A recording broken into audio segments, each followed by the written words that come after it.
Presentasi tentang etika, media, dan public sphere. Etika.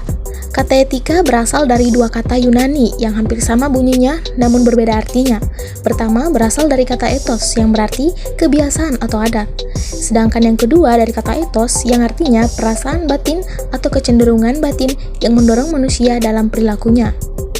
Menurut Kamus Besar Bahasa Indonesia atau KBBI Departemen P dan K tahun 1988, etika dijelaskan dengan membedakan tiga arti sebagai berikut. Yang pertama, ilmu tentang apa yang baik dan apa yang buruk, dan tentang hak dan kewajiban moral atau akhlak. Yang kedua, kumpulan asas atau nilai yang berkenan dengan akhlak. Yang ketiga, nilai mengenai benar dan salah yang dianut suatu golongan atau masyarakat. Pemahaman tentang etika. Yang pertama, etika merupakan ajaran kesusilaan dan menciptakan akal. Yang kedua, etika merupakan refleksi dari ajaran moral. Yang ketiga, usaha sistematis dengan menggunakan rasio untuk menafsirkan pengalaman moral individu dan moral sosial sehingga dapat menetapkan aturan untuk mengendalikan perilaku manusia. Fungsi etika menurut Bertens 1994. Fungsi etika adalah sebagai tempat mendapatkan orientasi kritis yang berhadapan dengan beragam keadaan moralitas yang membingungkan.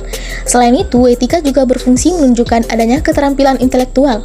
Keterampilan intelektual adalah sebuah keterampilan untuk berargumentasi dengan rasional dan kritis. Media. Media adalah alat saluran komunikasi. Kata media berasal dari bahasa Latin yang merupakan bentuk jamak kata medium. Secara harfiah, media berarti perantara, yaitu perantara antara sumber pesan dan penerima pesan. Sueparno 1988 mengatakan media adalah suatu alat yang dipakai sebagai saluran untuk menyampaikan pesan atau informasi dari suatu sumber kepada penerimanya. Jenis-jenis media. Yang pertama, media visual. Media visual adalah media yang mengandalkan indera penglihatan. Yang kedua, media audio. Media audio dapat digunakan untuk menyalurkan pesan audio dari sumber pesan ke penerima pesan. Yang ketiga, media audiovisual. Media audiovisual dapat menampilkan suara dan gambar. Jenis media ini lebih menarik dibandingkan visual saja atau audio saja. Fungsi media. Yang pertama, untuk sumber informasi dan pengetahuan. Kedua, mengatasi keterbatasan ruang, waktu, dan kemampuan indera manusia. Ketiga, sarana untuk mengekspresikan pendapat, ide, dan gagasan dengan lebih mudah. Yang keempat, untuk hiburan, relaksasi, dan pengalihan perhatian dari ketegangan sosial yang dialami oleh seseorang.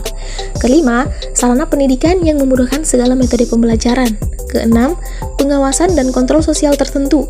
Ketujuh, mencari perhatian khalayak. Kedelapan, memengaruhi khalayak. Kesembilan, menunjukkan eksistensi. Kesepuluh, tempat penyampaian pesan tertentu. Public sphere. Ruang publik adalah areal atau tempat di mana suatu masyarakat atau komunitas dapat berkumpul untuk meraih tujuan yang sama. Sharing permasalahan, baik permasalahan pribadi maupun kelompok.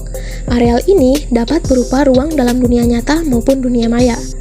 Menurut Habermas, public sphere dikonsepsionalisasikan sebagai suatu realitas kehidupan sosial, di mana terdapat suatu proses pertukaran informasi mengenai berbagai pandangan berkenan dengan pokok persoalan yang tengah menjadi perbincangan umum, sehingga terciptalah pendapat umum. Manfaat.